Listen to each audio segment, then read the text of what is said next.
Sigma Institute of Excellence. My name is Rudra Trivedi. आ गए एक गाला के एक नए पेपर के सॉल्यूशन के साथ। देखो मैंने आधा छोड़ दिया था क्योंकि मेरी एग्जाम थी, इसलिए मैं बना नहीं पाया वीडियो। आज अपने देखेंगे इस वीडियो के अंदर सेक्शन सी और सेक्शन डी। देखो मैंने पेपर नंबर 4 के सेक्शन ए और बी का वीडियो अपलोड कर दिया है ना। और ये जो सेक्शन सी और डी जो बाकी रह गया था अपना, वो अपने इस वीडियो के अंदर कवर कर लेंगे। और बहुत सारी जो कमेंट आ रही थी उन लोग की कमेंट की वजह से मैंने थोड़ा जल्दी वीडियो बना। बाकी मेरा अभी एग्जाम चल रहा है इसलिए मैं वीडियो नहीं बना रहा था। ठीक है, अब देखते हैं इसका सॉल्यूशन सेक्शन सी। देखो सेक्शन सी क्या है, मांग्या प्रमाणे प्रश्नों उत्तर लखो प्रत्येक नो एक गुण। तो देखो जो भी यहाँ पे जितनी भी आपको सूचना दी गई है ना, जितना भी कुछ लिखा गया है, जैसे कि समानार्थी शब्द, समानार्थी शब्द कई जोड़ को उचित नहीं, मतलब कौन सा समानार्थी है ना, सिनोनिमस है ना, वो सही है कि नहीं है, विरुद्धार्थी शब्द ऑपोजिट वर्ड सही है, ढूंढ के बताना है। मतलब जो आपको यहाँ पे है ना सूचना दी गई है उसके हिसाब से आपको लिखना है। ठीक है, अब देखो नीचे नामादी क शब्द हुकम शब्दनो समानार्थी छे। हुकम, हुकम मतलब क्या होता है, किसी के ऊपर अपने कोई आदेश दे रहे हैं, मतलब ऐसा बोल रहे हैं कि तेरे को ये काम करना ही करना है, अपने उसको आज्ञा दे रहे हैं। ठीक है, तो उसका दूसरा वर्ड क्या होता है, आज्ञा। जो बी लिखा है ना आपका बी वाला आज्ञा, वो आपका आंसर है। ठीक है, નીચે નામાંથી સમાનાર્થી શબ્દનું કયું જોડકું ઉચિત નથી। નીચે નામાંથી કયું સમાનાર્થી, देखो इशारो संकेत, ये एकदम सही है। इशारो का मतलब होता है संकेत, कोई कुछ बता रहा है, इशारा मतलब कुछ बता रहा है, संकेत दे रहा है। रुधिर मतलब रक्त, मतलब देखो रुधिर का मतलब भी खून होता है और रक्त का मतलब भी खून ही होता है। पर देखो सी वाला जो है इसका मतलब होता है आवाज, और याद मतलब कुछ याद करना। इसका मतलब क्या होता है, आवाज, और इसका मतलब याद का मतलब होता है कुछ चीज को याद करना। तो ये वाला जो ये सी वाला आपका आंसर है। ठीक है, अब बढ़ते आगे 35। देखो 35 का आंसर क्या है, निर्बल शब्द नो विरुद्धार्थी शब्द शोधीने लखो। निर्बल, देखो निर्बल, निर्बल तो बड़ तो आएगा नहीं, निर्दय भी आएगा नहीं, बचा क्या आपका, एक ही बचा। एक क्या है आपका, ए। जो ये वाला आंसर है वो आपका सही है। ठीक है, बाकी दोनों आपका है नहीं। अब નીચે 36 નીચે વિરુદ્ધ શબ્દના જોડકા આપ્યા છે તેમાંથી કઈ જોડકું ઉચિત નથી। मतलब कौन सा जो ऑपोजिट वर्ड है वो सही है नहीं। तो देखो सांझ सवार वो एकदम सही है। मेलवू मुकवू वो भी एकदम ठीक है। मेलवू, मेलवू और मुकवू का मतलब क्या होता है, ठीक है। मेलवू और मुकवू, मेलवू, मेलवू मतलब क्या, मेलवू मतलब किस जगह पे कुछ मिलने का। मेलवू, मेलवू मतलब कुछ अपने को मिलने का है ना, किसी आदमी से अपने मिलते हैं ना तो क्या मेलवू। અને મૂકવું मतलब वहां पे रखना। फिर देखो मित्र शत्रु, वो तो क्या ऑपोजिट वर्ड ही है। ठीक है, आपका आंसर ये बी वाला आपका आंसर। ठीक है, 37 નીચેનામાંથી કઈ જોડણી સાચી છે। નીચેનામાંથી કઈ જોડણી, तो ये जो आपकी सी वाली है, सी दिशा शून्य, ये वाली एकदम सही है। ठीक है, આપણે માનવી હોય તો કમાવવું જોઈએ। આપણે માનવી હોય તો શું કમાવવું જોઈએ, ठीक है। तो ये जो जिंदगी, ए આપણે जिंदगी माणवी હોય तो, यहाँ पे एक डैश आएगा, यहाँ पे लिखना भूल गए। આપણે जिंदगी माणवी હોય तो कमावવું પડે, कमावવું જોઈએ।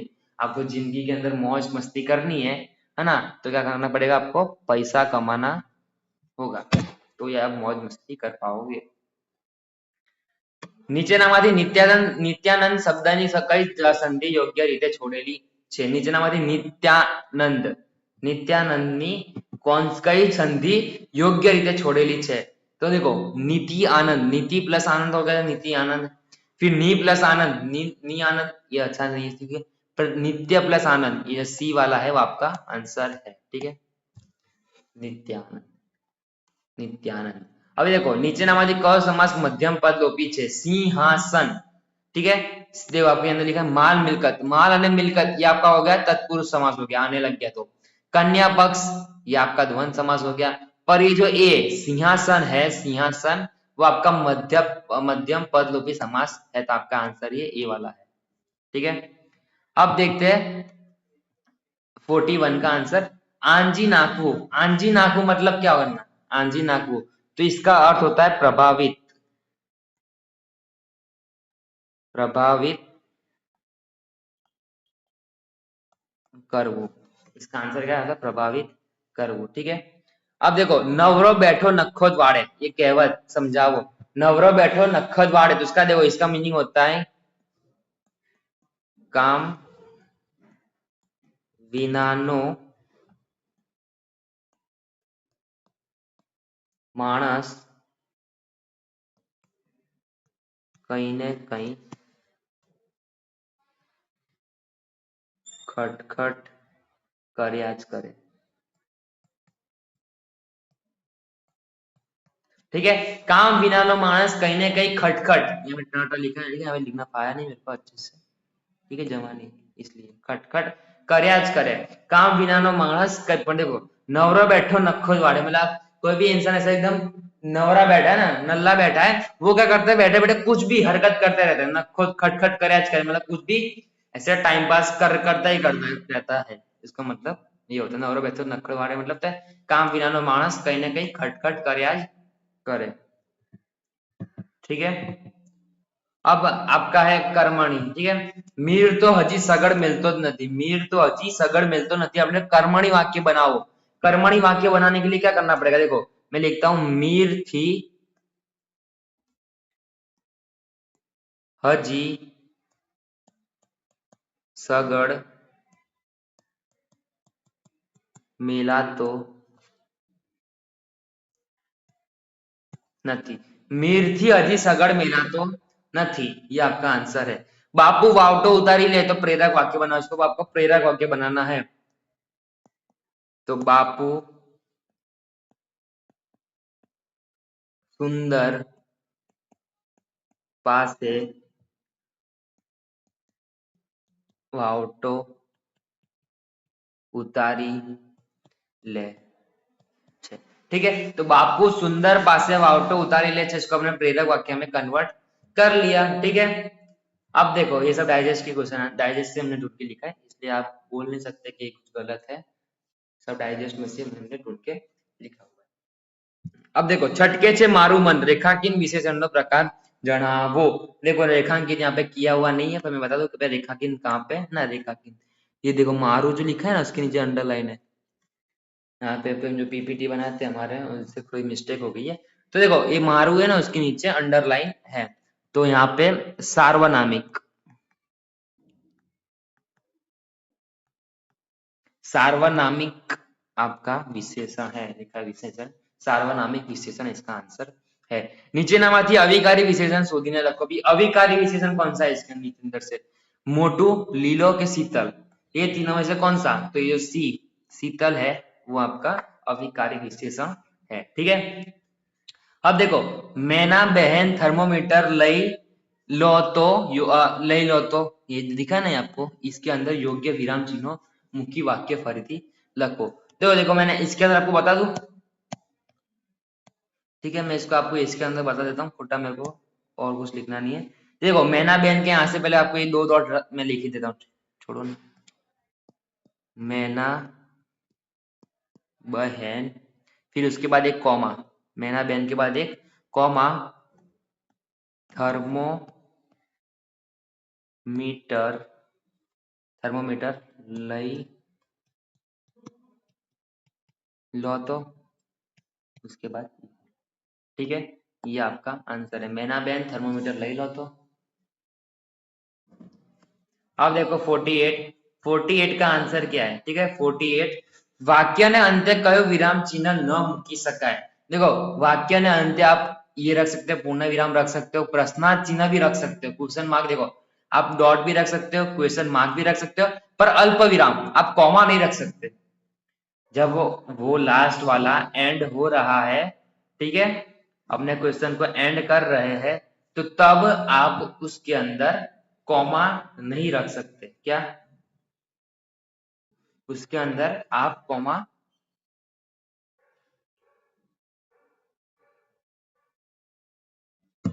ठीक है आप उसके अंदर कॉमा नहीं रख सकते। क्यों नहीं रख सकते, क्योंकि आप कॉमा रखोगे तो उसके बाद भी आपको कुछ ना कुछ लाइन तो लिखनी पड़ेगी। ठीक है, यहाँ पे आपका सेक्शन से खत्म होता है। ठीक है, स्क्रीनशॉट लेना हो तो ले लीजिए गाइस।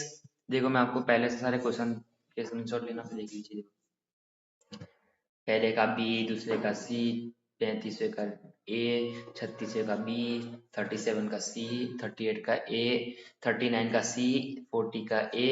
फिर આંજી નાખવું એટલે પ્રભાવિત કરવું, નવરો બેઠો નક્કો દ્વાડે કહેવત છે इसका કામ વિનાનો માણસ કઈ ને કઈ ખટખટ કર્યા જ કરે। મીર તો હજી સગડ મેલાતું નથી, તો મીર થી હજી સગડ મેલાતું નથી। ठीक है, ये इसका आंसर था।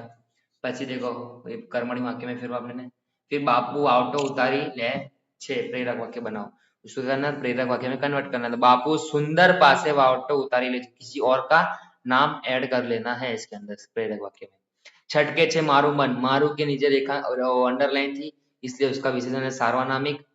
फिर नीचे नामाથી अभिकारी विशेषण સુધી ने रखो। अभिकारी विशेषण मतलब जो सी है वो आपका। फिर मैना बहन, ये जो दो ऊपर लिख रहे थे आपको हटा देना है, बीच में कॉमा लगाना है, बाकी लास्ट में आपको एक एक्सक्लेमेटरी मार्क लगाना है। और 48 का आंसर है आपका सी। ठीक है, सी। ये दो तो मैंने आपको बताया कि ये दोनों यहाँ पे लगा सकते हैं। ठीक है, यहाँ पे सेक्शन डी खत्म होता है। बढ़ते सेक्शन डी की तरफ। देखो यहाँ पे मैं आपको इतना कुछ समझाऊंगा नहीं, ऊपर ऊपर से समझा दूंगा। सेक्शन डी आपको ये 4 मार्क में आएगा। ये जो नीचे આપેલા ગદ્યખંડનો આશ્રય ત્રીજા ભાગમાં સંશય भी કરી તેને યોગ્ય શીર્ષક आपको। देखो आपको सेक्शन डी में क्या करना है, आप लोग सिर्फ पेज भरो। ठीक है, अच्छे राइटिंग से अच्छी आपने प्रेजेंटेशन दी होगी तो जो चेकर है वो आपको मार्क देगा ही देगा। ठीक है, सिर्फ पेज भरो, पर ऐसा ऐसा पेज नहीं कि आप सॉन्ग लिख रहे हो उसके अंदर, है ना। आप उसके रिलेटेड कुछ भी थोड़ा बहुत लिखो, थोड़ा मतलब पेज भरो, आप चेकर आपको मार्क दे देगा। राइटिंग अच्छे से लिखना और प्रेजेंटेशन भी अच्छी देना। ठीक है, तो देखो आपको ये पूरा पैराग्राफ दिया गया है। ठीक है, इसमें से आपको क्या 1/3 करना है और उसका योग्य शीर्षक आपने शीर्षक देना भी है ना। तो देखो अपने शीर्षक क्या दिया, समयनी मूड़ी। समय की क्या वैल्यू है, समय की क्या वैल्यू है मूड़ी, तो समय अपना पैसा समझो मूड़ी। तो समयनी मूડી दरेक પાસે સરખી હોવા છતાં ખર્ચમાં તફાવત હોય છે। देखो समय का जो पैसा होता है वो सबके पास समय सबके साथ होता है। समयनी मूडी दरेक પાસે સરખી હોય છે। जो समय की मूडी होती है, समय का समय जो समय होता है वो सबके पास सेम ही होता है, છતાં ખર્ચમાં તફાવત હોય છે। તેને કરકસરથી યોજનાપૂર્વક વ્યવસ્થિત રીતે ખર્ચતા સંતોષ અને સફળતા થતા આડેધડ અને અવિચારીપણે વેડફાવાથી થાક અને નિષ્ફળતા મળે છે। નવો સમય મળવો શક્ય નથી, માટે માનવ જેટલો સમયનો બચત કરશે તેટલી જ વધુ શક્તિ ભેગી કરી धारे ते કરી શકશે। देखो समयनी मूड़ी, समय की जो वैल्यू है इसमें क्या करना है। ठीक है, यहाँ पे आपको समझाया गया है। तो देखो समयनी मूड़ी दरेक પાસે समय की जो वैल्यू है वो सबके पास सेम ही होती है, पर वो लोग क्या खर्चમાં તફાવત આવે છે, वो लोग उसकी वैल्यू नहीं करते। उन लोग को खर्च मतलब उससे कुछ यूज करने की वो वैल्यू नहीं करते। તેને કરકસરથી યોજનાપૂર્વક વ્યવસ્થિત રીતે ખર્ચમાં સંતોષ અને સફળતા થતા આડેધડ અને અવિચારીપણે વેડફાવાથી થાક અને નિષ્ફળતા મળે છે। आप उसका एकदम खराब यूज कर रहे हो, टाइम का एकदम खराब यूज कर रहे हो, तो आपको हमेशा क्या मिलने वाला है, अनसक्सेस ही मिलने वाली है। अविचारपणे वेडफावाથી થાક જ અને નિષ્ફળતા જ મળશે। हमेशा क्या मिलेगी आपको, अनसक्सेस ही मिलेगी, सक्सेस मिलेगी नहीं। नवो समय મળવો શક્ય નથી। अभी नया जो टाइम है वो आपको मिलना क्या है, एकदम पॉसिबल नहीं है। માટે માનવ જેટલો समय बचत करશે તેટલી જ વધુ શક્તિ ભેગી કરી ધારે તે કરી શકશે। देखो इसका एक एग्जांपल एकदम मस्त एग्जांपल है। जैसे देखो आपकी बोर्ड की एग्जाम है, अभी आपके बच्चे हैं कुछ शायद तक 70 या 65 डेज, 60 डेज इतने शायद तक बाकी। ठीक है, 70-60 डेज बाकी है। तो आप लोग क्या बोलोगे, अब 60 डे बाकी है, आराम से जलसा करेंगे। ठीक है, उत्तरायण बनाएंगे, 10 तारीख को टेरेस पे चढ़ जाएंगे, 10 तारीख से ढाबा पे चढ़ जाएंगे, तो वो उतरेंगे सीधा 15 को, है ना, मतलब 15 तारीख तक जलसा ही जलसा। फिर उसके बाद 26वीं जनवरी रिपब्लिक डे के ना अभी तो हम करेंगे। फिर उसके बाद आपका फेब्रुआरी में वो सब लगे जाके डे चालू हो जाते हैं। ठीक है, तो वो सब चालू हो जाएगा कि जलसा करेंगे। फिर जब एग्जाम आई तब आपने टाइम की कदर की नहीं हो। जो 10-15 दिन में आप उत्तरायण बना रहे हो, तब लोग वहां पे आप क्या कर रहे हो, दूसरे लोग पढ़ रहे हैं पर आप लोग तो जलसा कर रहे हो, तो आपको तब टाइम की कदर हुई नहीं। फिर आखिर में एग्जाम के एक दिन पहले आपको पूरा दिन 24 घंटा पढ़ने की नौबत आ जाती है। फिर आप लोग एग्जाम के टाइम जाओगे एग्जाम देने के लिए, फिर यार कुछ आ नहीं रहा, वो नहीं आ रहा, तो आपको स्ट्रेस हो जाएगा। फिर आपको लास्ट में आपका जो रिजल्ट है वो भी बिगड़ेगा। ठीक है, इसलिए समय की हमेशा कीमत करनी चाहिए। ठीक है, 50 देखो आपका આપેલા મુદ્દાઓ પરથી વાર્તા લખો, તેમાંથી મળતો બોધ લખી તેને યોગ્ય શીર્ષક આપો। ठीक है, अब देखो ये मुद्दा दिया गया है, एक गरीब विधवा स्त्री ने अचानक लॉटरी लागવી, पैसा સાચવવાની चिंता, पाड़ोसी की सलाह। देखो ये सब आपको पॉइंट दिए गए हैं, ठीक है। तो देखो आप इसको देने योग्य शीर्षक, इसका शीर्षक क्या दोगे, तो शीर्षक आप ऐसा दे सकते हो, कुतरानी वफादारी। क्या, कुतरानी वफादारी, आप इसको शीर्षक दे सकते हो, ठीक है। फिर यहाँ पे आपका इसका स्क्रीनशॉट ले लीजिए, ठीक है। मैंने इतना बहुत कुछ लिखा नहीं, आपने इतनी, आपको इसको बना के भी लिख सकते हो, ठीक है। मैंने आपको थोड़ा बहुत हिंट दे दिया है इसके अंदर, फिर आपको पूरा बना बना के लिखना है, ठीक है। अब देखो बोध, है ना, ये जो ये क्या है, ये रहा, यहाँ से आपका बोध है। वफादारी ये महान गुण છે, ધન મળ્યા પછી પણ सावधान રહેવું જોઈએ, ठीक है। ये आपका बोध है इस पूरी कहानी का। आप इसका स्क्रीनशॉट ले लीजिए, ठीक है। मैंने थोड़ा छोटा कर दिया, ठीक है। बढ़ते आगे 51। 51 क्या है, देखो 51 रक्तदान शिविर नो अहवाल आश्रय 100 शब्द में लखो। रक्तदान शिविर, रक्तदान शिविर मतलब क्या, जो अपने खून डोनेट करते हैं ना, रक्तदान खून डोनेट करते है ना, उसको बोलते हैं रक्तदान शिविर। शिविर मतलब एक जगह, ठीक है, एक जगह जाके उसका आपने खून डोनेट किया है, उसके बारे में आपको अहवाल, अहवाल लिखना है, रिपोर्ट, रिपोर्ट बोलते हैं यादव, ठीक है। तो देखो यहाँ पे आपको पहला तो फॉर्मेट क्या होता है, पहले आपकी स्कूल जहाँ पे वो जा रहे हो, फिर अहमदाबाद अपना, और तारीख, बस ये आपका फॉर्मेट हो गया। अब इतना लिखोगे, फिर उसके बाद ये चालू कर देने का लिखने का, ठीक है। देख लीजिए, स्क्रीनशॉट भी ले लीजिए, ठीक है। अब लास्ट आपका, ना लास्ट नहीं है और है, ठीक है। मैं आपको इसको ये समझाऊंगा अच्छे से। देखो नीचे આપેલી પંક્તિઓનો વિચાર વિસ્તાર કરો। મને મળી સફળ નિષ્ફળતા અનેક પદ્ધતિથી થયો સફળ ક્યાંક હું જિંદગીમાં। अब देखो ये जो आपको दो लाइन दी गई है, इसका आपको विचार विस्तार करना है, आपको इसके बारे में सब कुछ समझाना है। तो देखो प्रस्तुत પુસ્તકમાં કવિએ આપકારનો બદલો ઉપકારથી વાળવાની પોતાના હૃદયની ભાવના વ્યક્ત કરી છે। તે કહે છે કે ભલે ને મારા માર્ગમાં કોઈ કાંટા પાથરે, પરંતુ હું તેના માર્ગમાં વેરીશ। કવિ બે વાર વેરીશ હું કહીને પોતાની નિષ્ઠાને ભારપૂર્વક સમજાવે છે। માનવ માનવ વચ્ચેના સંબંધો સુધારવાનો बस एक જ मार्ग છે। देखो कवि इस लाइन के अंदर क्या बोल रहे हैं, पहली लाइन के अंदर, कि कोई भी मेरे रास्ते के ऊपर कांटा बिछा देगा ना, मैं जिस राह पे चल रहा हूँ, अच्छी राह पे, वहां पे आके मेरे रास्ते में कोई बिगाड़ेगा, मेरा रास्ता कोई बिगाड़ेगा रास्ते पे जाने के लिए, तो भी मैं उस रास्ते को पार करके मैं मेरे अच्छे रास्ते पे जाऊंगा। मेरे को क्या करनी है, देखो निष्ठा ने भारपूर्वक समझावे છે।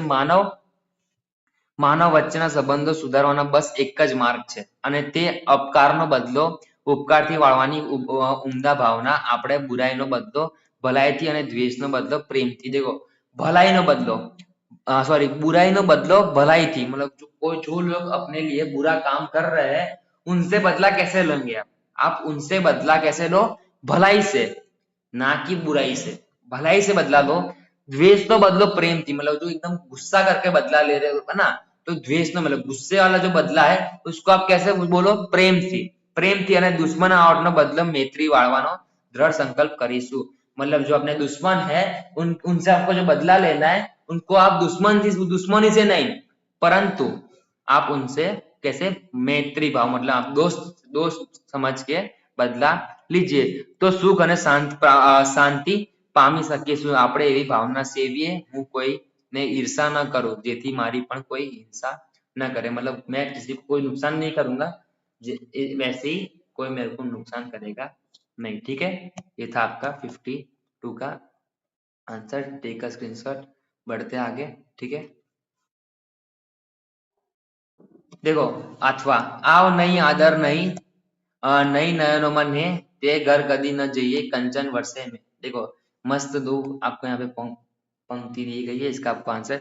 तो आ पंक्तियों कवि स्वमान नो महिमा वर्णव्यो छे। ते कहे छे के જેવો આપણને આવકાર આપે નહીં, આદર આપે નહીં, અને જેમની આંખોમાં આપણા માટે પ્રેમ ન હોય, તેમને ઘેર સોનાનો વરસાદ વરસતો હોય તો પણ આપણે ન જવું જોઈએ। देखो जो अपने को रिस्पेक्ट नहीं दे रहा है ना, जो अपने को रिस्पेक्ट नहीं दे रहा है, जो अपने को આવકાર मतलब अपने को बुला नहीं रहा है सामने से, है ना, જેની આંખોમાં આપણા માટે પ્રેમ ના હોય, मतलब जो अपने को क्या प्यार से बात और अपने ऊपर अपने लिए कोई प्रेम न हो, है ना, वो अपने से प्यार ना करता हो, तो तेमने घरे सोनानो वरसाद मतलब उनके पास बहुत सारा पैसा हो तो भी अपने को उनके घर जाना नहीं चाहिए, तो पण आपणे न जવું જોઈએ, मतलब उनके घर पे या तो उनके साथ रहना नहीं चाहिए। ठीक है, दरेक व्यक्तिने स्वमान वालू छे, स्वमान मतलब जो अपनी सेल्फ रिस्पेक्ट है वो प्यारा है। कोई श्रीमंत व्यक्तिने घेर स्वमान सचवाતું न होय तो આપણે ત્યાં ન જવું જોઈએ। भावना, अब भोजन जब मीठा लागे छे, भावना, भावना मतलब आप जो फीलिंग से बुला रहे हो अपने, उनकी जो लागणी, ठीक है, फीलिंग से बुला रहे हो तो बताओ क्या भावना भोजन ज मीठा लागे छे, मतलब आप उससे अच्छे से बात कर रहे हो वही सबको अच्छा लगता है। भगवान श्री कृष्ण दुर्योधनના મેવા મીઠાઈનો ત્યાગ કરીને વિદુરની ભાવની ભાજી ખાધી હતી। રામ લક્ષ્મણે સબરીના હેઠા બોર ખાધા હતા, તે મીઠાશ आदर सत्काરમાં છે। देखो श्री कृष्ण भगवान ने क्या, दुर्योधन जो उनको मेवा मिठाई मतलब बहुत अच्छी मिठाई और सब खाना खिला रहा था, उनको श्री कृष्ण भगवान ने त्याग કરીને उनको छोड़ के विदुरनी भावनी भाजी मतलब उनको जो प्यार से भाजी खिलाई थी वो भी श्री कृष्ण भगवान ने खाई थी। पर देखो फिर राम लक्ष्मण है, राम भगवान और लक्ष्मण को भी आप भगवान ही मानेंगे, ठीक है, लक्ष्मण भगवान सबरीना ऐठा बोर खाधा था। सबरीन का जो सबरी के ऐठे बोर थे ना, जूठे बोर थे, उन्होंने खाए थे। जे मिठास आदर सत्कार में छे, उन्होंने कैसे एकदम अपनी फीलिंग से दिए थे। ते मिठास पकवान होता न, ते मिठास पकवान में होती नहीं। जो मिठास होती है, ठीक है, खाने की जो मिठास होती है वो पकवान के अंदर नहीं होती, वो क्या होती है, भावना के अंदर मतलब फीलिंग के अंदर होती है। આપણે સ્વમાનના ભોગે જ કશું નહીં કરીએ, સ્વમાન સાચવવામાં જે નુકસાન સહન કરવું પડે તે કરીએ। આપણે આ સ્વમાન સાચવીએ એ જ પ્રમાણે અન્યનો દિલથી આદર સત્કાર કરવો જોઈએ। मतलब अपने को अपनी जो जो लोग अपने को आदर नहीं दे रहे, रिस्पेक्ट नहीं दे रहे, उनके वहां पे अपने को जाना चाहिए नहीं। ठीक है, ये था आपका 52 का जो विचार विस्तार था उसका आंसर। ठीक है, टेक अ स्क्रीनशॉट, बढ़ते आगे। देखो लास्ट वाला है 53, નીચેનામાંથી કોઈ પણ એક વિષય પર આશ્રિત નિબંધ લખો। વર્ષા ઋતુના રમ્ય અને રૌદ્ર સ્વરૂપ। ठीक है, देखो मैं आपको सिर्फ बताऊंगा, आप स्क्रीनशॉट ले लेना। ठीक है, इसको मैं समझाने नहीं बैठूंगा नहीं, ठीक है, वरना वीडियो बहुत लंबा चला जाएगा। 3 है ऊपर से, 2 होते तो भी समझा लेता ना, 2 ही है तो भी स्क्रीनशॉट ले लीजिए। ठीक है, तीसरा भी होगा पर आप क्या करना, उसको होमवर्क में कर लेना। ठीक है,